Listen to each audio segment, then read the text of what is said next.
السلام علیکم ورحمۃ اللہ وبرکاتہ۔ آج سے تقریباً 7 سال پہلے باجی کا پھوپھی زاد بھائی کے لیے رشتہ آیا۔ چند وجوہات کی بنا پر میرے ابو اس رشتے پر راضی نہ تھے، لیکن پھوپھی زاد بہن نے رو رو کر پیروں میں دوپٹے ڈال ڈال کر ابو کو اس رشتے کی منظوری کے لیے رضامند کر لیا۔ یہ لڑکے کی اپنی پسند تھی، جسے پورا نہ ہونے پر اس نے خودکشی کی دھمکی دے ڈالی تھی۔ خیر، بات پکی ہو گئی، منگنی کی رسومات بھی ادا ہو گئیں۔ ابو کا خیال تھا کہ شادی کی رسومات بھی جلد ادا ہو جانی چاہیے، کیونکہ کچھ دنوں کے بعد پھوپھی زاد بھائی ملک سے باہر جا رہے تھے۔ انہوں نے ہماری بات کا کوئی جواب نہیں دیا، اور میری منگنی والے روز انہیں بلایا تو پتہ چلا وہ صبح کی فلائٹ سے فرانس جا چکے ہیں۔ خیر، ہم نے بات بڑھانی مناسب نہ سمجھی۔ باجی کی منگنی کا سارے خاندان کو علم تھا۔ سبھی لوگ باجی کو ان کے منگیتر کے نام سے چھیڑتے۔ ظاہر ہے کہ باجی کے ذہن میں منگیتر کا تصور گہرا ہوتا گیا۔ ادھر یہ حال کہ 4 سال تک ہمیں علم ہی نہیں ہوا کہ وہ کہاں ہیں اور کیا کر رہے ہیں۔ 4 سال کے طویل انتظار کے بعد وہ اچانک آ گئے۔ اس روز میری چھوٹی بہن کی منگنی تھی۔ منگنی کے دوسرے روز ہمیں علم ہوا کہ باجی کے منگیتر فرانس سے تشریف لے آئے ہیں، اور بہن کی منگنی پر انہیں نہ بلانے پر شدید ناراض ہیں۔ ہمیں باخدا ان کے آنے کا علم ہی دوسرے روز ہوا تھا، تو ہم بھلا انہیں کیسے مدعو کر سکتے تھے۔ 3 مہینے اس کشیدگی میں بیت گئے۔ ادھر ہمیں اطلاع ملی کہ امجد بھائی بڑی تائی کی لڑکی کا رشتہ مانگنے گئے تھے۔ انہیں اس بات پر بڑی حیرت ہوئی، کیونکہ خاندان میں باجی سے ان کی منگنی کا سب کو علم تھا۔ انہوں نے بتایا کہ وہ وہاں منگنی ٹوٹ چکی ہے۔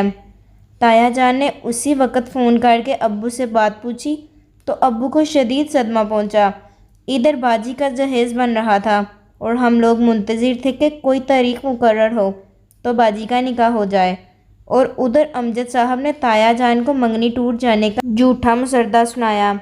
ابو نے تایا کو حقیقت سے آگاہ کیا کہ بھئی میں تو جہیز بنائے تاریخ کا منتظر ہوں، اور یہ حضرت نئی منگنی کا سوچ رہے ہیں۔ تایا جان اور تائی کو بے حد صدمہ ہوا۔ انہوں نے دونوں بھائیوں کو خوب جاڑ پلائی۔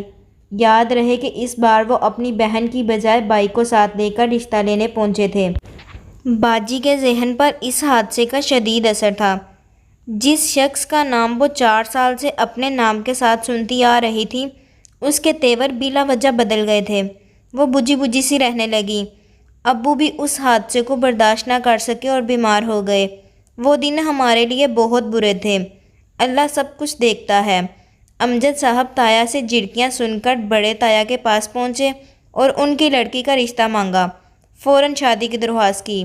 بڑے تایا نے دوسرے روز نکاح کر دیا، اور ہمیں ان کے نکاح کی اطلاع تار کے ذریعے بھیجی۔ اب آپ سوچئے میری باجی اور ہمارے گھر والوں پر کیا گزری ہوگی۔ ممکن تھا باجی اس صدمے سے بیمار ہو جاتی کہ امی اور ابو نے عقل مندی سے کام لیا اور خالہ زاد بھائی نعمان سے ان کی فوراً شادی کر دی۔ ابو کی شروع سے خواہش یہی رہی تھی کہ نعمان کی شادی باجی سے ہوگی۔ وہ بہت نیک اور سعادت مند انسان ہیں۔ انہوں نے باجی کو اتنا پیار اور سکھ دیا کہ باجی خواب کی طرح پرانی بات بھول گئیں۔ اب ذرا تصور کا دوسرا رخ بھی دیکھتے جائیے۔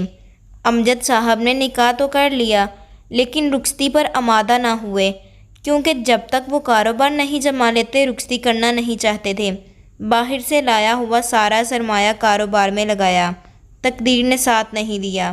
کاروبار چوپٹ ہو گیا اور سارا سرمایہ ڈوب گیا، حتیٰ کہ وہ مقروض ہو گئے۔ بڑے تایا کا انتقال ہو چکا تھا۔ ان کی بیوی یعنی بڑی تائی مصر تھیں کہ بیٹی کی جلد رخصتی ہو تاکہ وہ فرض سے سبکدوش ہو جائیں۔ امجد نے رخصتی سے صاف انکار کر دیا۔ وہ دن بدن بد مزاج اور چڑچڑے ہوتے گئے، بات بات پر اپنی ساس سے جھگڑتے۔ وہ ابھی رخصتی نہیں چاہتے۔ بات بڑھی، امجد نے سسرال جانا ترک کر دیا۔ ایک دفتر میں بامشکل نوکری ملی، وہاں کچھ گڑبڑ کر بیٹھے مقدمہ ہو گیا اور نوکری بھی گئی۔ اب وہ تقریباً نیم پاگل ہو گئے۔ یہی کہتے پھرتے ہیں کہ میری منکوحہ کی نحوست ہے جس نے مجھے تباہ کر دیا۔ آخر وہی ہوا کہ انہوں نے تائی کی لڑکی کو طلاق نامہ بھجوا دیا۔ امجد پر پاگل پن کے مسلسل دورے پڑتے رہے۔ ہر وقت یہی فقرہ دہراتے ہیں کہ میری منحوس بیوی کی وجہ سے ہوا۔ نیم پاگل ہوئے، ادھر ادھر مارے مارے پھرتے ہیں۔ اور نہ جانے انہیں خدا نے کس لیے یہ سزا دی۔ ادھر میری باجی مزے کی زندگی گزار رہی ہیں۔